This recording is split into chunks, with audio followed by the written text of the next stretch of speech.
Okay, for this week's discussion, we're going to look at Chapter 2, the Analyze, Correct, Improve, and Validating an HTML page. So what we're going to do is we're going to go through and correct some errors in this HTML document. We will run it through a validator, and then we'll do some improvements on the page. First, we're going to look at the assignment we did last week for our discussion, where there were some questions in there whether the page would look like if it was ran without being corrected. And this is what would have happened if we would have ran the page without doing any corrections. You see that we would have had part of our heading, our head would have showed up, part of the code. We would have had some issues with spacing, lines. And you also look at the title, because the title of the tab would be different. Instead of the Chapter 1 Analyze, we'd had the on Blue Jay, CSIO, and the rest of that. So while it would have technically ran, it would not have been the most well formatted. All right, so we're going to start off this week looking at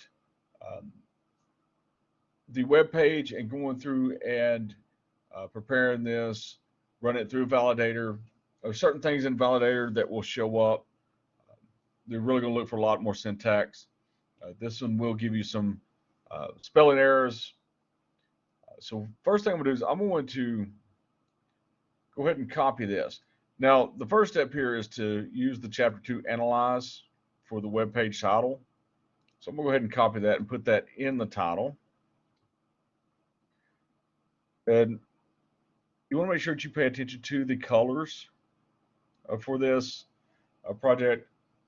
A lot of web design programs such as Notepad++ will give you different colors for different items. So I'm going to come through and I'm going to select this. And then I'm going to go over to the W3 validator. You can look at this at Google, just type in W3 validator or go to validator.w3.org. Okay, so you can use this to validate the markups of your code. For example, you can validate by putting the URI in. You can put a file and upload this and it will check, or we can use the direct input. This is what we're going to use when we're using MindTap. It's a lot easier, just go ahead and copy the code and paste it in to the validator. So I'm going to paste the code in. You'll see that it does give me some errors here, that I'll see some spelling errors in this. And I'm going to click check. It's going to run through the validation process, and it's going to give me my errors at the bottom. Okay, so I see I'm missing a space before the doc top name, nameless doc top, so we know that this needs to be fixed, and it's expecting the HTML. So we know this is something that we need to correct. So I'm going to go back to MindTap, and we're going to start there. In the doc top, we'll type in space HTML. Now this section here, this is commented out. This is where you'll put your name. You can use the Chapter 2 Analyze for the file name and then the date for this, or you can use the index.html, sorry, for the file name. We're using the Chapter 2 Analyze for the title. Right now, you see if I run this, it's not going to validate. We'll look at that in a second of why. All right, so we've corrected this. So let's go ahead and copy this again. And we're going to put this in the validator again. I'm going to delete everything there.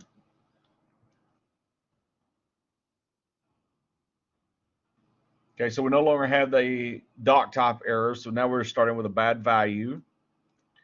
It's showing us the place in our code that needs to be corrected. Okay, so we're looking here that we need to put the quotation around, and I'll give you some information down here about what needs to be fixed as well.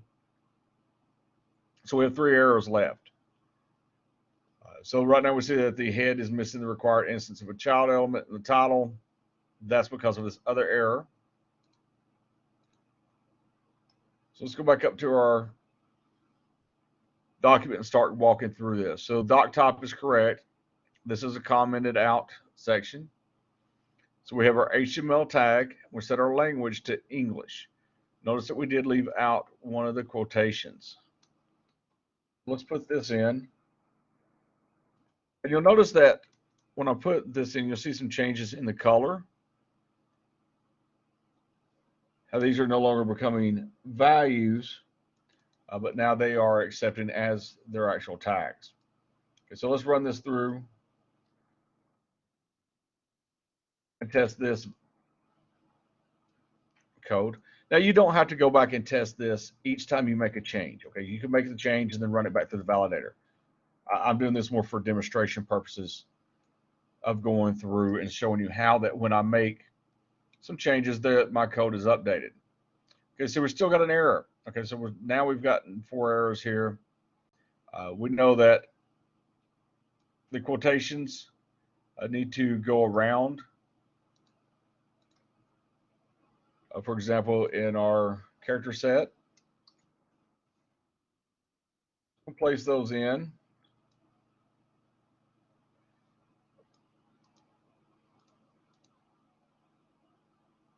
And once again, we're going to run this through the validator. And see now that we just have one error. So our start body tag is seen, but the element of the same type was already open, which means that somebody didn't close the body tag correctly. So let's go ahead and check the chapter 2 analyze. That checks off because now this is being read as a title, not as part of the English language tag attribute. So we'll scroll down to the bottom and we'll see that we have the body tag, and it's an opening body tag, but at the top we already have this. Okay, so what we need to do is we need to correct this by making this a closing body tag. Now I'm going to run this through the validator again.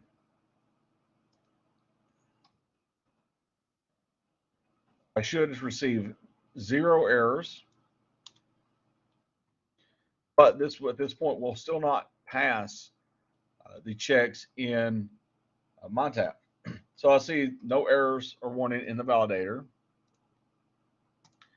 But I'm going to click over here and you'll see that this is not going to validate.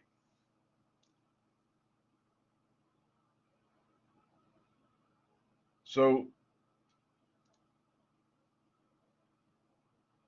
in my instructions,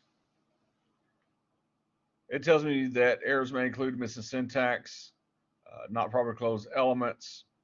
So I can look at this and say, what is missing? I can look at the things that have checked. So I've corrected the error in the doc top, corrected the error with the language, the character set. I still have spelling errors. Okay, so the validator is not checking for the content, it's checking more for my syntax. Okay, so I still have these errors that need to be corrected. I can look when I scroll through.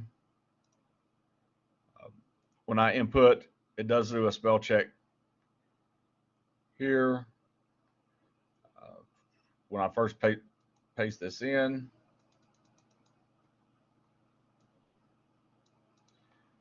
you see that the word browser and contact is misspelled. So I just need to come back over to MyTap and correct these.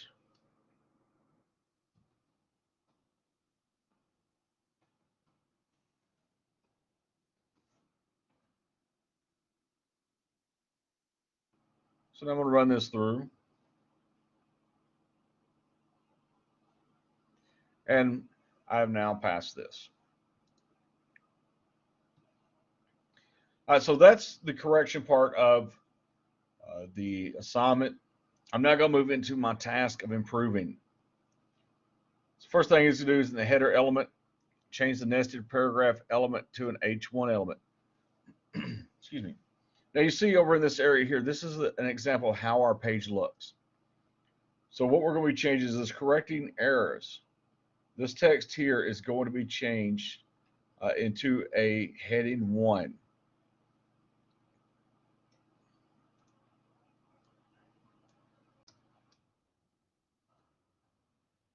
Now to see the update here, I can use this arrow to refresh. You'll see how it changes this. So I can use my headings. There's 6 different levels of headings. Now I can use these to change the way my content's laid out. Generally, heading 1s are used for major sections or the title page. Heading 2s are ones that will be placed under heading 1s.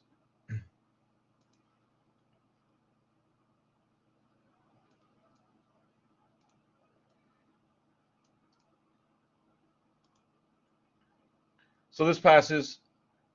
Next section is in the main element. Above the paragraph element, I'm sorry, in the nav element, add 2 non-breaking spaces after the home, link 1 and link 2. So this is my navigation area. This will be the area that will have my navigation bars where I can click to go different pages, different links. So I want to add 2 non-breaking spaces after these. So after each one, I'm just going to put in the and sign and NBSP and the semicolon to break up the place the 2 non-breaking spaces.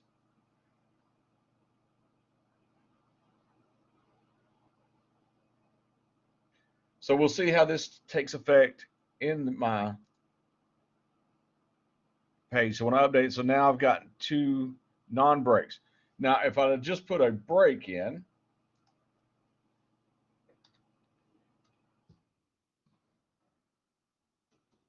if I would type the code incorrectly, I just put a break in, you see that it breaks it down to the next line. Okay, so I want to make sure that I want to put a space there,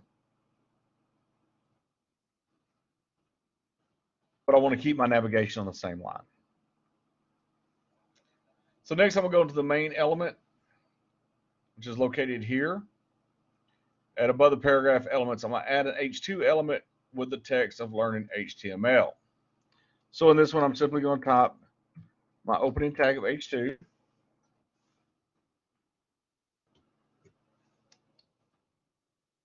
And then learning HTML. And then close my H2 tag.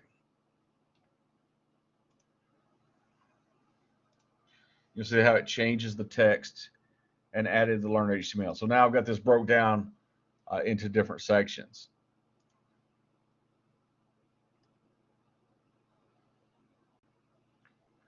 All right, the last step of this is I'm going to add a copyright symbol. You can add symbols to your documents. If you go to the W3 schools, and in the W3 schools, you will have a lot of HTML tutorials that you can follow along with other information. So I'm going to click on Learn HTML, and you'll see that I've got different sections over here. So for example, if I want to add the headings that we talked about, I can see an example of the different headings.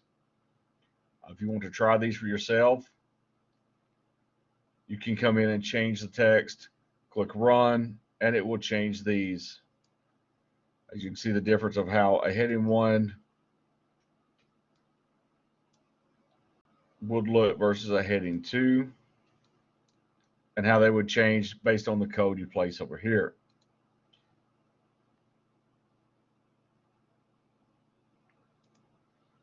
So the HTML symbols, you can see the different symbols that you can add, and they all have different codes. You can see the numbers, for example, the mathematical symbols that are supported by HTML.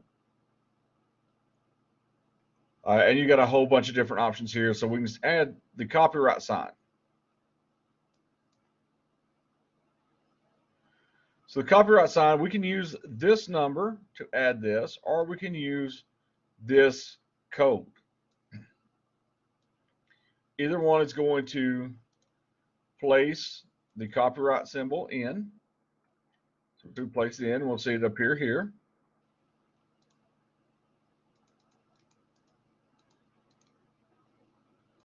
So I'm going to take this out. Actually, let me verify this. See, this one didn't pass. Okay, there's a reason it didn't pass, is that MindTap is wanting you to add the Word copy. Okay, in the real world, either one works. MindTap, it has a specific code that it's looking for. Okay, so I add this. I want to come up to my task and submit my document. Remember, this is 50% of your discussion grade. So after you finish this, you'll go over to Blackboard and you'll answer the question, but what did you notice about the color coding the file? How many times did you run it through the validator to correct your errors? Once again, you have to post a 100-word minimum initial post and reply to 2 of your classmates' posts with at least 50 words each.